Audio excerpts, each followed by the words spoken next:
Okay, we're on the record on case CR 22-21-1623, State of Idaho versus Chad Daybell.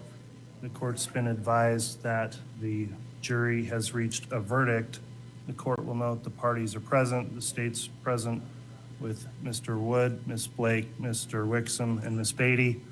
Mr. Pryor's here representing the defendant, Mr. Daybell, and the court at this time is going to instruct the jurors to please be brought into the courtroom. That will include our alternate jurors as well to be seated.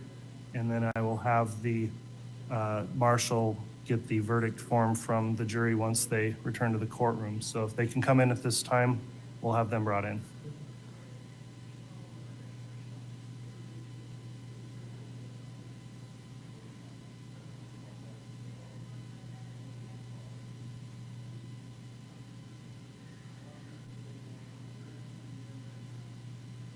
All right, please.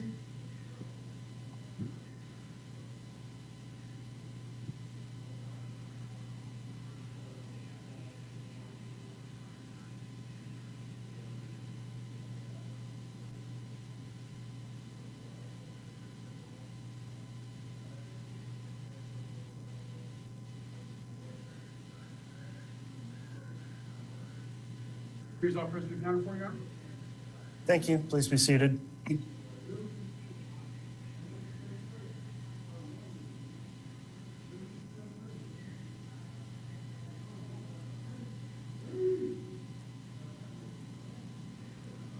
All right, the court's going to next just make a reference that there is a courtroom conduct order in effect in this proceeding to remain in effect. So I appreciate everyone complying with that order, as most of you have done throughout the proceedings in this case.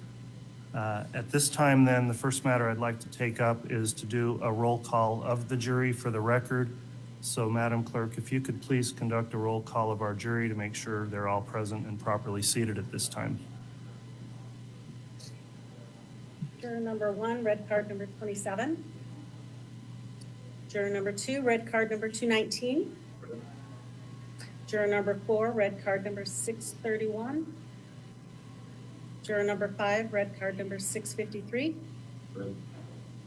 Juror number 7, red card number 752.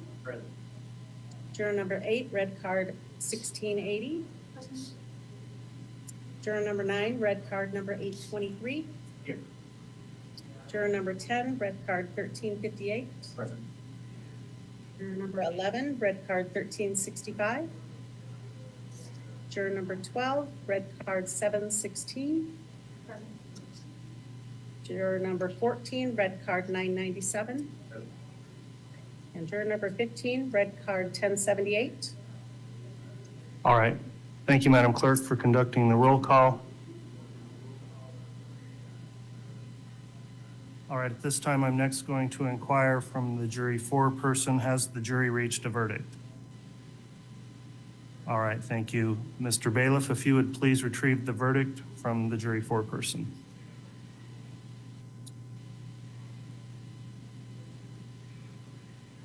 Thank you.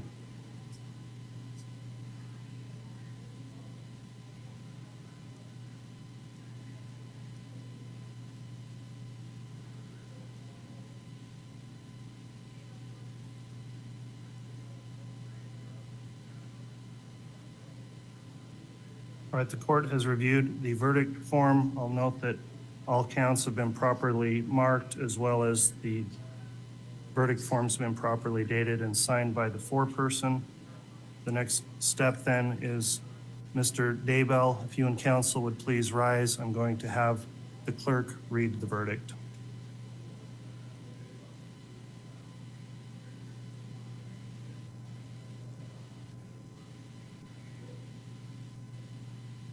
In the District Court of the 7th Judicial District of the State of Idaho and for the County of Fremont.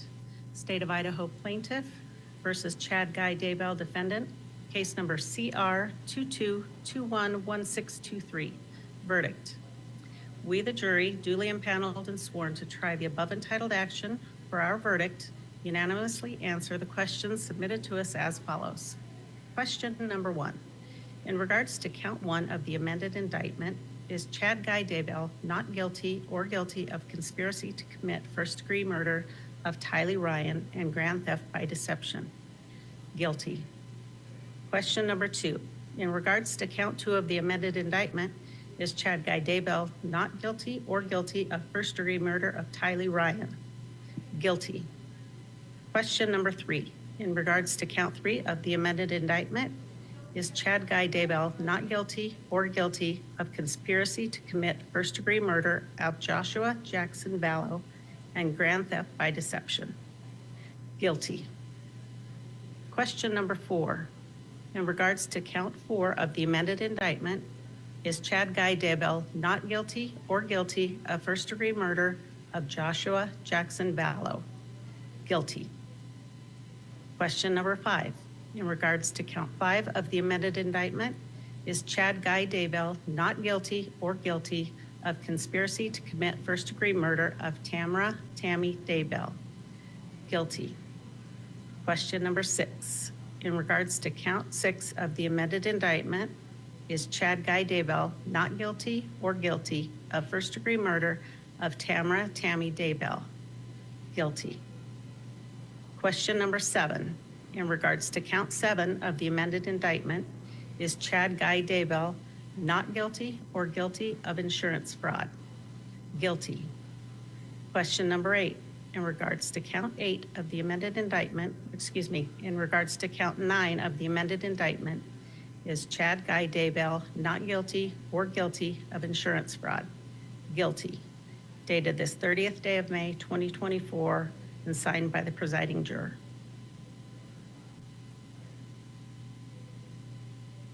All right, Madam Clerk, thank you for reading the verdict. At this time, I'm just going to collectively ask the jurors, all of you, is this in fact your unanimous verdict on each of those counts?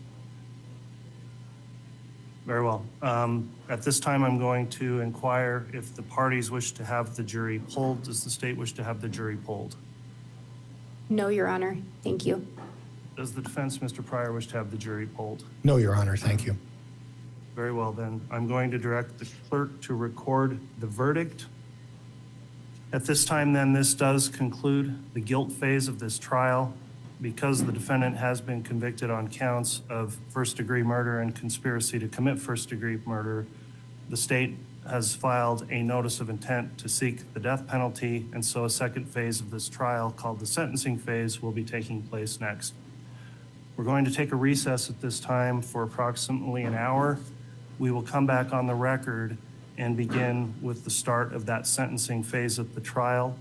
I'd like to remind everyone that this courtroom conduct order is still in application throughout these proceedings. Thank you all for complying with that. We are going to take that recess at this time. Mr. Daybell is to remain in custody at this time for the commencement of the sentencing phase. And with that, thank you all, and we will be in recess. All right, please.